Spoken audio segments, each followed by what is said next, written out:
pharmacodynamic, pharmacokinetic, ug ADME. Mao ni ang atong hisgutan ing ani nga video. So sa ubang words nako guys, siguro makalito ko og Swedish kay Swedish man ang ako ang gibasa ug ako nakamahuan ing ani. Pero sabta lang ko ha. So ang pharmacokinetic guys, nagpasabot ni siya unsay gibuhat sa ato ang lawas kung mag-inom ta og tambal. Ang litan mag-inom ta og tambal karon biogesic. Iniinom nato. Giunsa man na sa lawas sa katong tambal nga atong giinom. Mo na siya pasabot sa pharmacokinetis. Unya ang pharmacodynamic pod pag inom nato og tambal katong tambal unsa pud gibuhat sa tambal diri sa atong lawas. O di ba? Makalibog siya pero sayo nila ni siya sabton guys.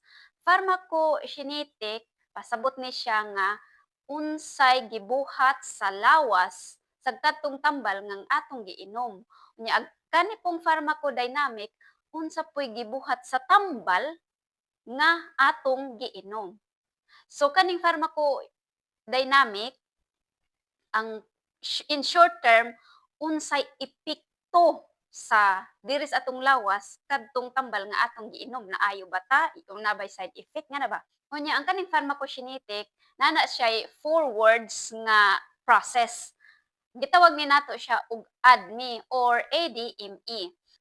Unya ang kanang A nagpasabot na siya nga absorption, unya ang D distribution, unya ang M metabolism, unya ang E elimination na belong ni siya sa process sa pharmacokinetic.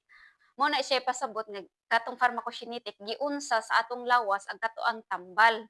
So giunsa man sa atong lawas, gi-absorb niya, gi-distribute niya, gi-metabolize niya ug iyang gi-eliminate. So ing-ana na siya guys, ang absorption. Kining absorption nagpasabot na siya nga inig-inom nato og tambal, moagi dayon na siya atong tiyan, inom tag tambal, i-absorb dayon to sa atong lawas, i-absorb rin sa atong panit, sa atong mga tissues, sa atong mga organs. At inig-absorb nato sa atong lawas, ani na punta sa distribution. O, giunsa na katong tambal nga atong giinom, gi-absorb naman to, gibahin-bahin na pud to, gi-distribute na to sa ato ang diresod sa atong lawas, pinaagi sa blood circulation. Gikatag-katag na to siya. Unya pagkahuman sa pagkatag-katag niya sa ato katong tambal kay kani laging tambal aman tay gitawag og fatty substance nya pud tay gitawag og kanang naay watery substance or liquid substance. Nya katong fatty substance moagi pa to siya sa kanang naay liver. So diri siya mo metabolize siya daan sa liver. So ang liver mao to siya mo dugmok atong fatty nga substance nga kinahanglan dugmokon sa siya usa siya i-eliminate. So, niagi na siya og liver, nadugmok na siya. Ang next na pod ang buhaton na pod sa atong lawas is i-eliminate na pod to siya. Asa man dapit i-eliminate kasagaran ang kanang naay tambal nga atong ginom. Anhis sa atoang kidney adto siya sa laon niya.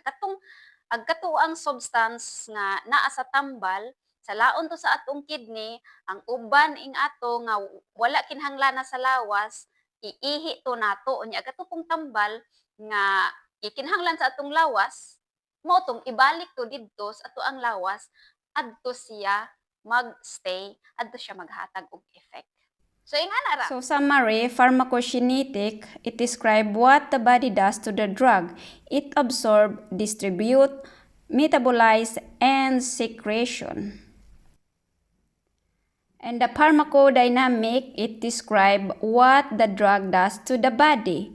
So the drug attached to the receptor and then it give biological response or biological effect, and then the drug also give side effect or toxic. Thank you for watching.